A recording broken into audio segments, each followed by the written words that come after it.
Bianca Devins was an up-and-coming Instagram celebrity who gained quite a sizable following online. She'd made many friends and fans on social media, but one friend in particular seemed to have been much more interested in Bianca than anyone realized. While Bianca and her newfound friend seemingly cared for each other and did everything together, investigators would soon learn that he had an ulterior motive, one that detectives never saw coming, and one that would cost Bianca her life and lead to one seriously twisted crime scene.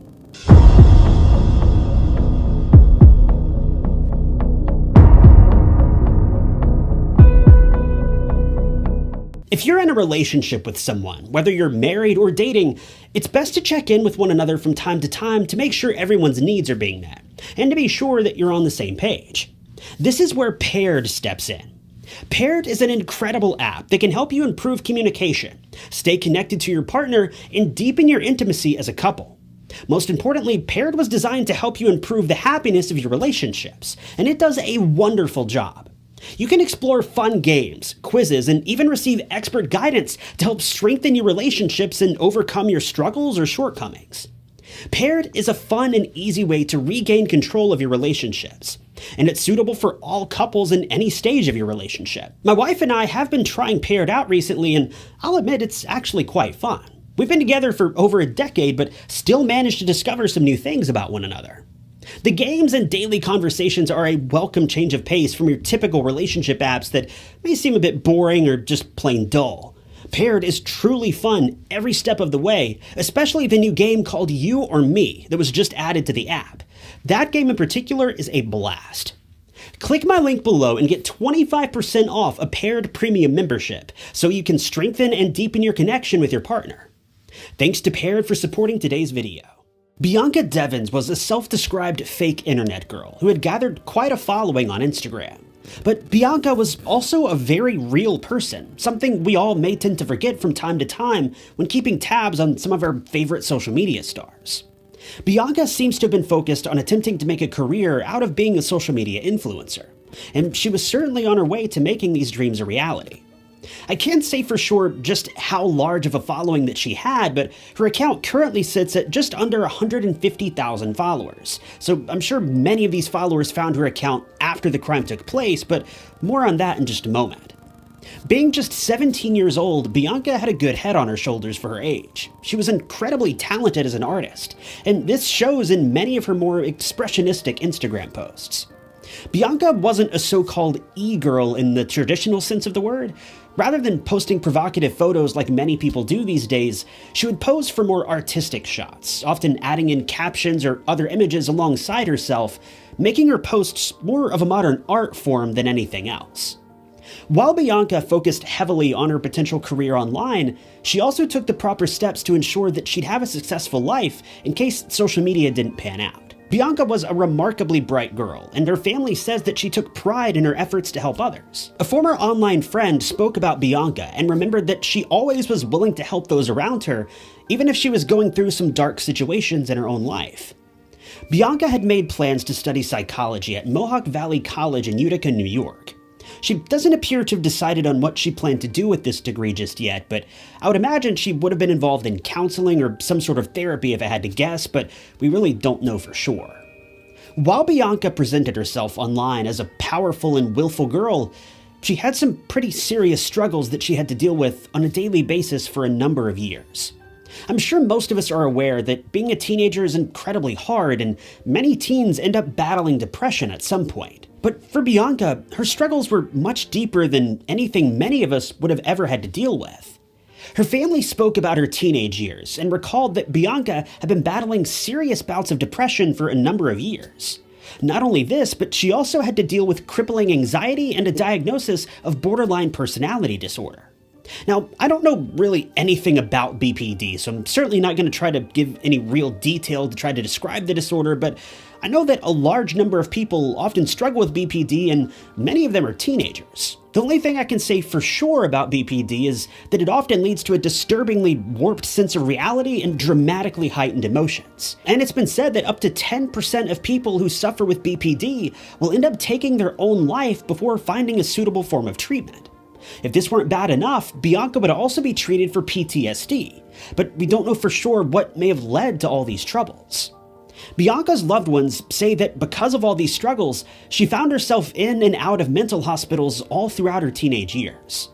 Bianca was seriously having a hard time, and she did everything she could to keep her health troubles at bay, but she'd often lose these battles and be forced to spend additional time in various hospitals for treatment. With all of the issues that she faced in her day-to-day life, it's no surprise that Bianca found refuge in online communities, particularly 4chan and Discord. And who can blame her? Many of these forums that she became a part of prided themselves on the anonymity that they offered, meaning that Bianca could be whoever she wanted to be without feeling judged for the troubles that she faced on the daily. Bianca found a great number of friends online, but she also made more than a few enemies. According to a newspaper article, while Bianca loved to hide away on the internet, she found herself being harassed by perverted men on multiple occasions, and these men would go to great lengths to lure Bianca into do, well, whatever they wanted her to do. There's really no telling with some of the creeps on the internet these days. They could have been harassing her for photos of her armpits or something for all we know. Now, I say that as a joke, but seriously, if you have teenage kids, keep a close eye on the people that they talk to online. One thing can lead to another very quickly, and Bianca was about to learn this in the worst possible way. One of the men that Bianca had been speaking with online went by the name of Brandon Clark. Brandon was a bit of a troubled child. While details of his childhood and upbringing haven't really been shared publicly, we do know that he had to deal with a lot of trauma in his younger years, much like Bianca. He recalled one particular incident where he witnessed his father using a weapon to hold his mother hostage for several hours. Thankfully, the situation seems to have cleared itself up, but this did a great deal of damage to Brandon, considering he was so young at the time. As time passed by, Brandon was able to hold himself together, but he always had troubles and triggers that would send him into fits of rage, paranoia, or worse. While he was able to live a normal life, he'd been battling demons for as long as he could remember, and that's probably why Brandon and Bianca hit it off so well. It's believed by many that Bianca and Brandon met on Instagram sometime in the spring of 2019. He began following Bianca because he enjoyed her posts, but he soon began privately messaging her as well. Bianca thought that he seemed like a perfectly nice guy, so she even messaged him back. Eventually, their relationship blossomed into a real-world friendship, but that's the problem. See, Bianca was just 17 at the time, and Brandon was 21. But this didn't matter to Brandon. While he loved being friends with Bianca, for him, that simply wasn't enough. While their relationship wasn't illegal per se, considering the age of consent in New York is 17, their relationship certainly turned a few heads. Brandon had expressed his romantic feelings for Bianca several times, but Bianca quickly set him straight, explaining that she wasn't interested in becoming anything more than friends. She felt that the two had a lot in common and they were both able to get a lot out of their friendship, but Brandon just wasn't able to let it go. But here's where things get a bit confusing. According to investigators, they have evidence to suggest that Bianca was, quote, personally intimate with Brandon. Now, your guess is as good as mine as far as what that means, but to me, this suggests that they have reason to believe that the relationship was of a private, consensual nature. I could be wrong about that, but that's the implication as far as I can tell. But Bianca's mother refutes these claims, saying that she'd spoken with Bianca about Brandon on several occasions, and Bianca had assured her that the relationship was nothing more than friendly. But let's be real for a minute. If you were 17 and you were having relations with someone who was 21, would you really tell your parents? Now, I don't know the dynamic of Bianca's relationship with her mother, and I'm certainly not suggesting that Bianca was lying to her mom. I don't know this family at all. The only point I'd like to make here is that it's entirely possible that her mother wasn't aware of the full nature of this relationship. Now, I may seem way out of line to even suggest such a thing, considering Bianca was a minor, but the reason I've come to this conclusion that Bianca wasn't being entirely open with her mother is because one of Bianca's mother's close friends claims that she feared that Brandon was manipulating Bianca. The friend claims that Brandon would get Bianca high and then coerce her into sexual encounters. So if this family friend had reason to believe that Bianca and Brandon were intimately involved with one another, and detectives claim the same thing, well, I don't think it would be too much of a stretch to assume that they were intimately involved. But we still need to treat this idea as nothing more than a rumor since it can't be proven. But the real kicker here is that, in all honesty, regardless of the details of Bianca's relationship with Brandon, one thing is certain. She was not interested in him when it came to a serious or even long-term relationship. While they may have been slightly more than friends, she didn't plan on things going any further than that. But Brandon was a very jealous man, and Bianca was a young girl who turned quite a few heads. And unfortunately, this would lead to a dramatic fallout in their relationship, and one that Bianca wouldn't recover from.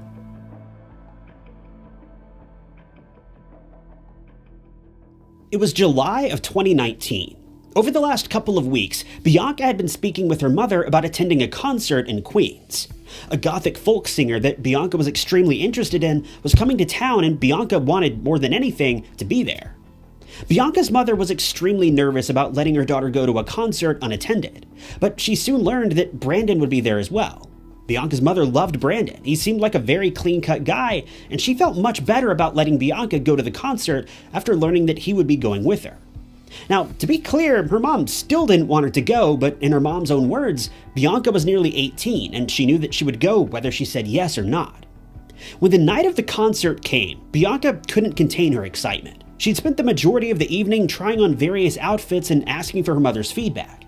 She finally decided on a black tank top with a black and white skirt. It was around this time that Bianca's mother learned about another person who'd be going with the two to the concert, a young man named Alex that Bianca had met on Discord. We don't know Alex's age, but we know that he lived somewhat close by, and Bianca thought that this concert would be a great way for the two to meet up for the first time. Bianca eventually left home with Brandon and met up with Alex a short while later. According to various reports about the meetup, Bianca appears to have been romantically interested in Alex, even though she had told her mother that she wanted to remain single so that she wouldn't be tied down when she left home to attend college in a few months.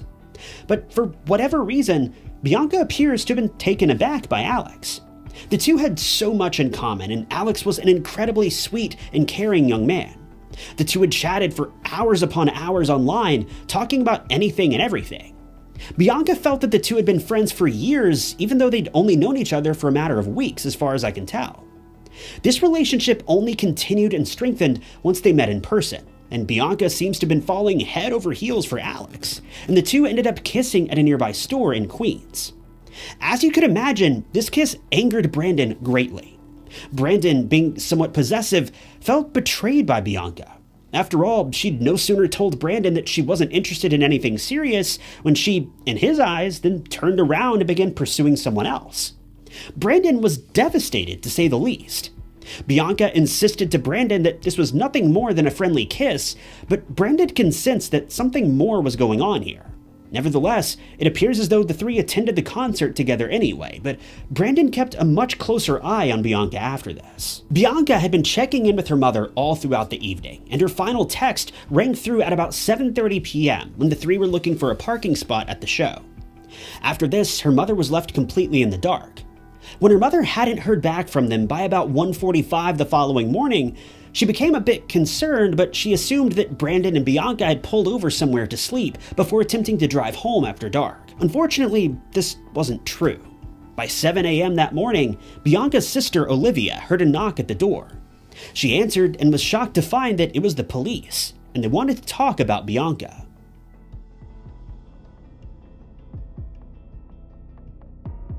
When prosecutors arrived at Bianca's home, they weren't there because Bianca had gotten into trouble or had been arrested. Instead, they arrived with the worst news a parent could ever imagine. Bianca's life had been stolen from her, and if this weren't bad enough, it was taken by a trusted family friend. While Brandon may have given outward appearances of being a very calm and collected young man, he wasn't, by any stretch of the imagination. The two had argued about Bianca's kiss with Alex for hours after the concert had let out. While Bianca thought it was nothing more than a misunderstanding, Brandon perceived this as a direct violation of his trust, and he wasn't going to stand for it. Brandon truly believed that he loved Bianca, and he would have done anything to have had her love him back, but if he couldn't have Bianca, no one could.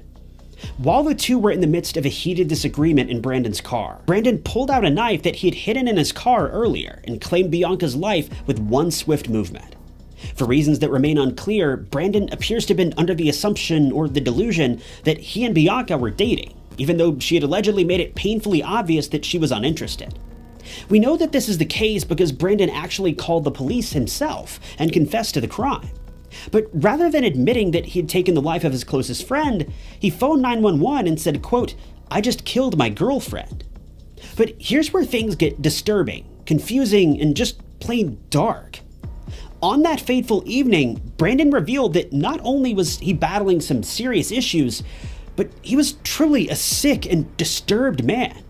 Before he even bothered calling 911, Brandon had actually taken photos with Bianca's body, posed with her body, and then shared these images all over social media.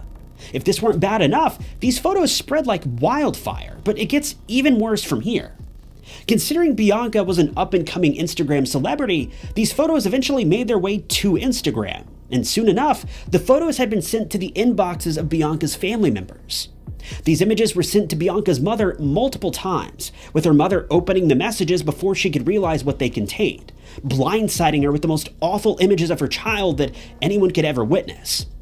These images were sent alongside hurtful and untrue statements, with some users claiming that Bianca got what she deserved, with some even saying that Bianca was sleeping around with various people and that she had it coming. But this statement is an outright lie.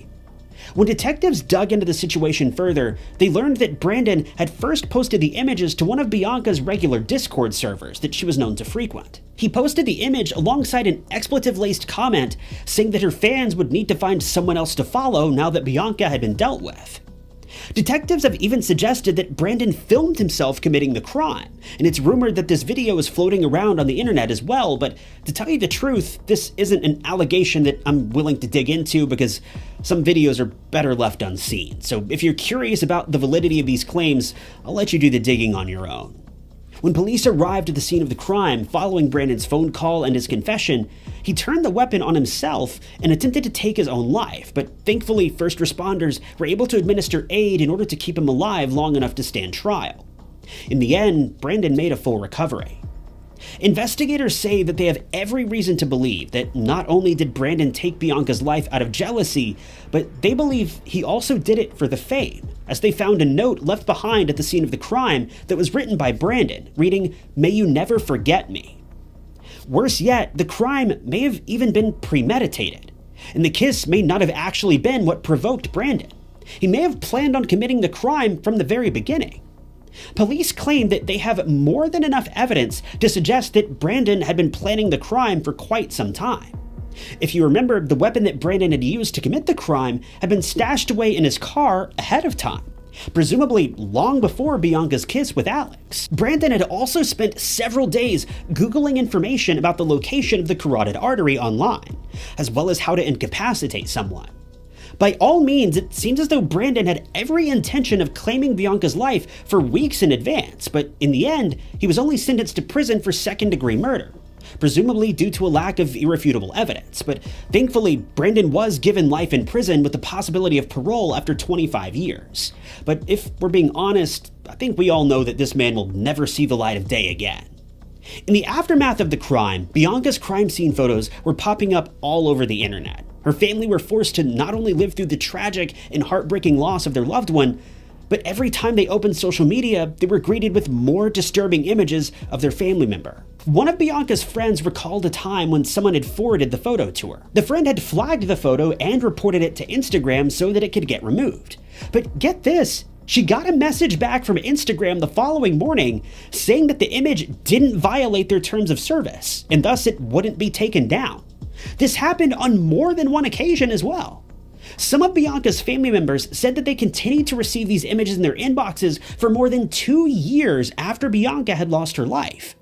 With her family essentially being unable to do anything to drown out these disturbing photos, fans of Bianca came up with a different idea. Her followers all worked together to begin sharing photos of pink clouds in Bianca's honor. The idea here seems to have been to snuff out the images of Bianca's crime scene with images of peaceful pink clouds, and this movement certainly worked to a certain extent. For Bianca's family, though, the damage had already been done. Bianca's mother says that she doesn't feel as though she can close her eyes without seeing the awful, disgusting final images of her daughter. Worse yet, she found out that the Oneida District Attorney's Office also leaked private images and videos of Bianca to the press. So now these videos are circulating around on the internet as well. These images supposedly came from Bianca's private phone, and when investigators and detectives searched the phone during the investigation, these images were uploaded to a database shared by multiple law agencies, then eventually leaked to the public somehow. Without getting into too much detail, all I can really say is that these photos and videos, well, they're disturbing and highly illegal, as Bianca was underage. That should tell you all that you need to know. Bianca's family has since pressed charges, but as of now, the case hasn't been settled. This story is just disgusting from beginning to end. From Bianca's mental health issues, to the actions of her close friend, to the mishandling of her case by the district attorney's office, everything about this case is just tragic. Bianca's family will still be battling court cases for many years to come, but maybe on some level, the incarceration of Brandon will help bring them some form of peace, knowing that the man that ruined their lives will now be locked away forever. At trial, Brandon certainly did show signs of remorse, but whether these feelings were genuine or all for show remains to be seen. All we can hope for now is that Brandon never gets to live his life in the free world ever again.